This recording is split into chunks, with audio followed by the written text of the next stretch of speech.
Failing the disabled, a damning report on NHS care. Trouble at sea, the £4 million catamaran falls apart. Henman shocked for the world #1 tonight. And fevered scenes as Al Pacino makes a rare appearance.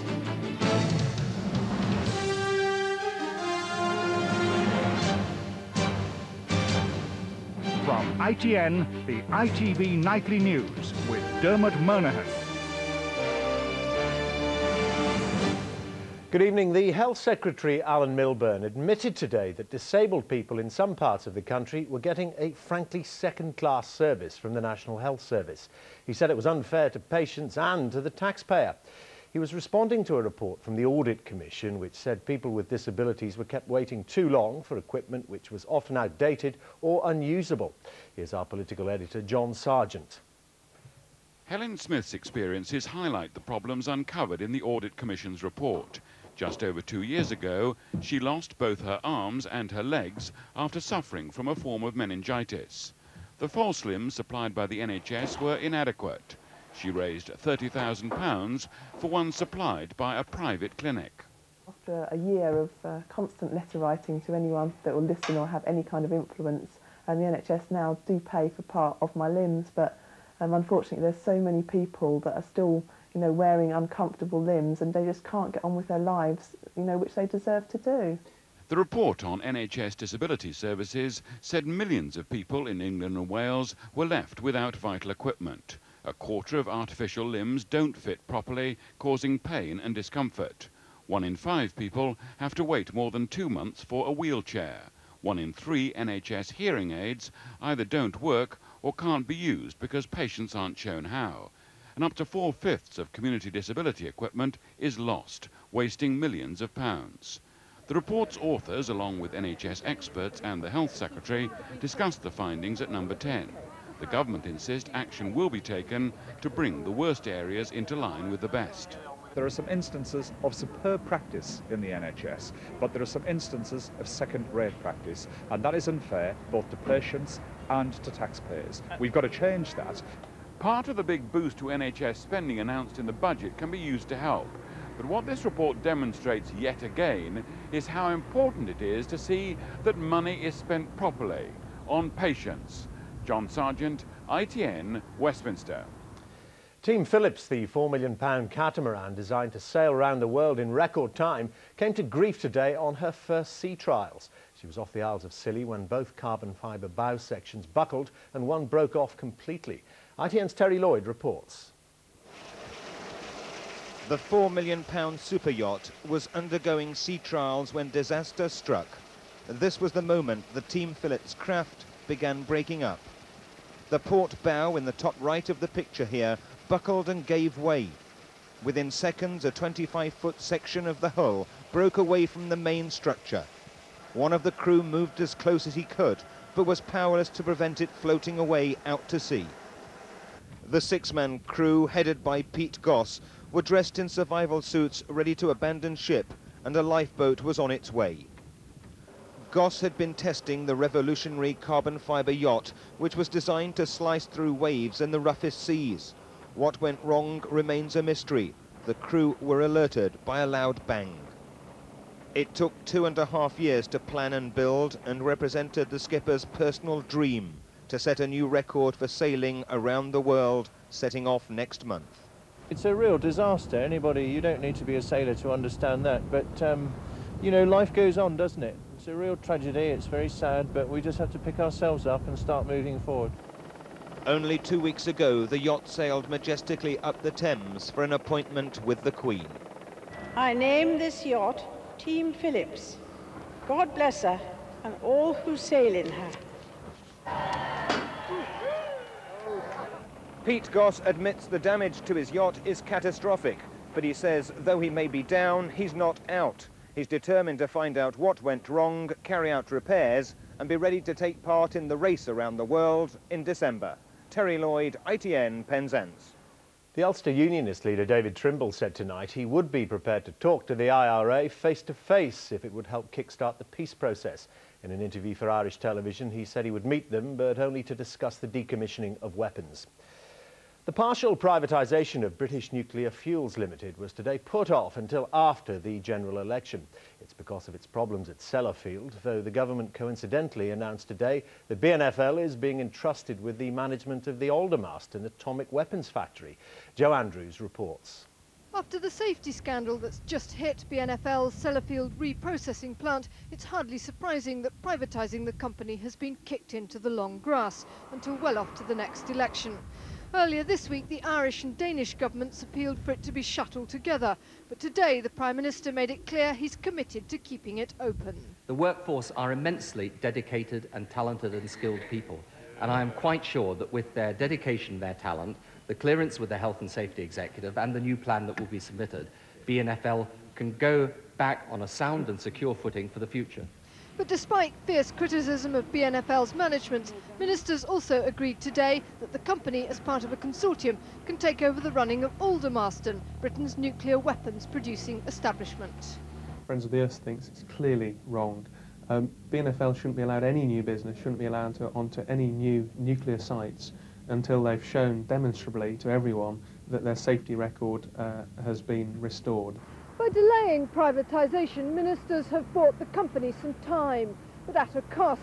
The sale was expected to have raised around £2 billion, money that would have been a welcome addition to the Chancellor's pre-election coffers. Joe Andrews, ITN, Westminster. Another mass grave was found in Uganda today with the bodies of more than 50 more members of a doomsday cult. It lifts the total of dead to some 800. At first it looked like mass suicide, but police now say it was murder. Here's Robert Moore. As investigators continue their hunt for fresh mass graves, this systematic slaughter of Ugandan cult members is emerging as one of Central Africa's worst crimes. And with every day that passes, the police are discovering new victims. The scale of the horror is still mounting.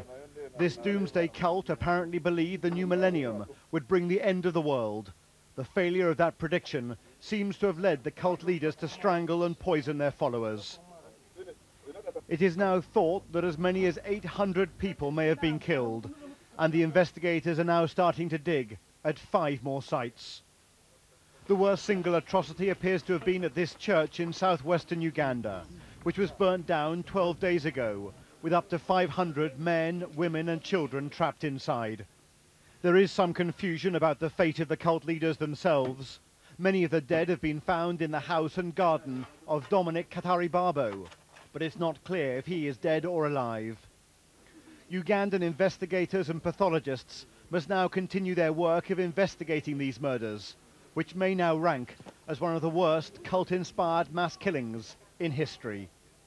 Robert Moore, ITN.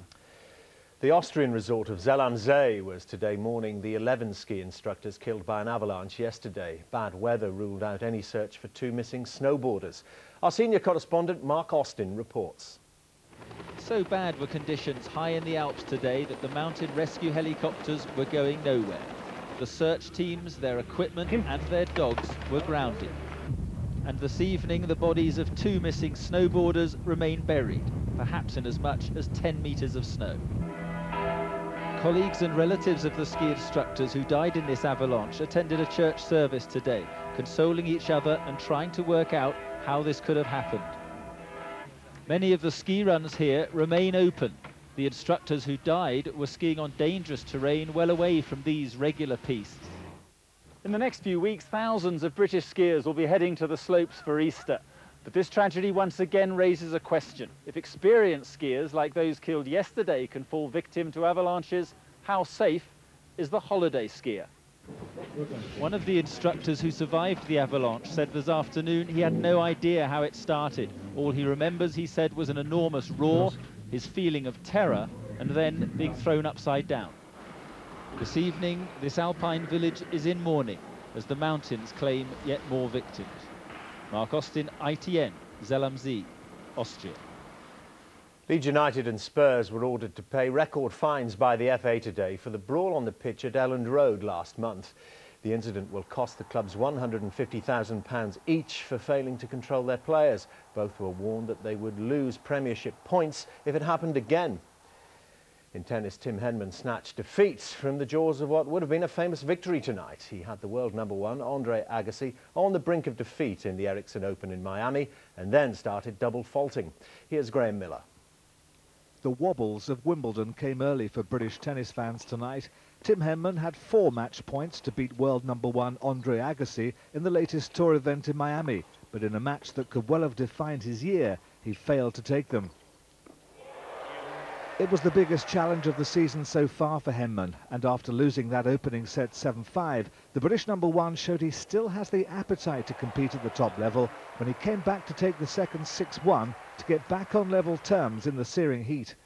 In the deciding set, Henman battled his way to the tiebreak with Agassi, earning 4 match points, but he double faulted and Agassi took advantage 12 games to 10 after more than 2.5 hours on court.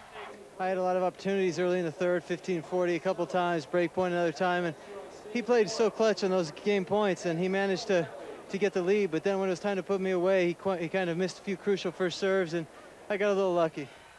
It would have been a key moment in Henman's career, but it's the American who goes through to the semi-finals. Graham Miller, ITN Sport. Football, and in tonight's international friendly, Scotland took on France and Wales faced Finland. Scotland lost 2-0 to the world champions, whose best goal came from Arsenal's Thierry Henry. The match marked the reopening of the refurbished Hampden Park Stadium. And Wales went down 2-1 to Finland. Ryan Giggs, the scorer here in the first match in the new Millennium Stadium. The veteran Hollywood star Al Pacino made a rare public appearance in London tonight. Sporting a beard, he was at the UK premiere of his film Any Given Sunday. Andrew Simmons heard what he had to say. Al Pacino in London and his followers out in force, cheering on an actor who will soon celebrate his 60th birthday. He only recently starred in the highly acclaimed film The Insider. This premiere was the showing of Any Given Sunday, a movie about American football made by Oliver Stone. American football doesn't exactly have a cult following in the UK. I know. I worry about how it'll go down in that sense, because it's but the spirit of the picture and the game might be interesting to people, I hope. More than that, the film addresses the issues of corporate greed and racism. Pacino is the football coach and Cameron Diaz the team's owner. They don't get on. He is tearing this team apart. Then you hold it together. You will start Willie on Sunday, and you will make the adjustment to modern times. You don't tell me what to do. Nobody tells me what to do. Any Given Sunday is getting good reviews, and as the crowds here would testify, its main pulling power comes in the shape of Al Pacino. Andrew Simmons, ITN in London's West End. Tonight's main headline again, the government admitted today that disabled people in some parts of the country are getting a raw deal from the National Health Service. Tonight's financial figures, the FTSE 100 share index was down again, closing 51 points lower. On to Wall Street, and the Dow Jones Industrial Average closed 82 points up, though the Nasdaq high-tech market was down, and the pound slipped a fraction of a cent against the dollar. Now it's time for our usual look at tomorrow's front pages. Like many of the papers, the Times is dominated by a picture of the Team Phillips catamaran shortly after one of the bow sections snapped off. Its lead story is Ken Livingstone's promise to permit gay marriages in the capital if he wins the contest for London Mayor. The Daily Mail reports on plans to make 18,000 police officers do fresh driving tests after a series of accidents involving vehicles on 999 calls. It pictures the newsreader Sheena MacDonald, who was injured by a police car last year. The Financial Times leads on today's government announcement that plans to partly privatise BNFL are to be put on hold because of safety fears. The Telegraph details Jack Straw's warning to schools and private companies not to panic over the new EU human rights laws, even though they may bring litigation from pupils and employees. And the Mirror leads on the story of a teacher who was sacked for missing school because she has breast cancer. Today she won her court battle, proving she was unfairly dismissed. That's it from us for now. The ITV Evening News is at 6:30 tomorrow. I'll be here again at 11, of course. From all of us on the ITV Nightly News, goodbye.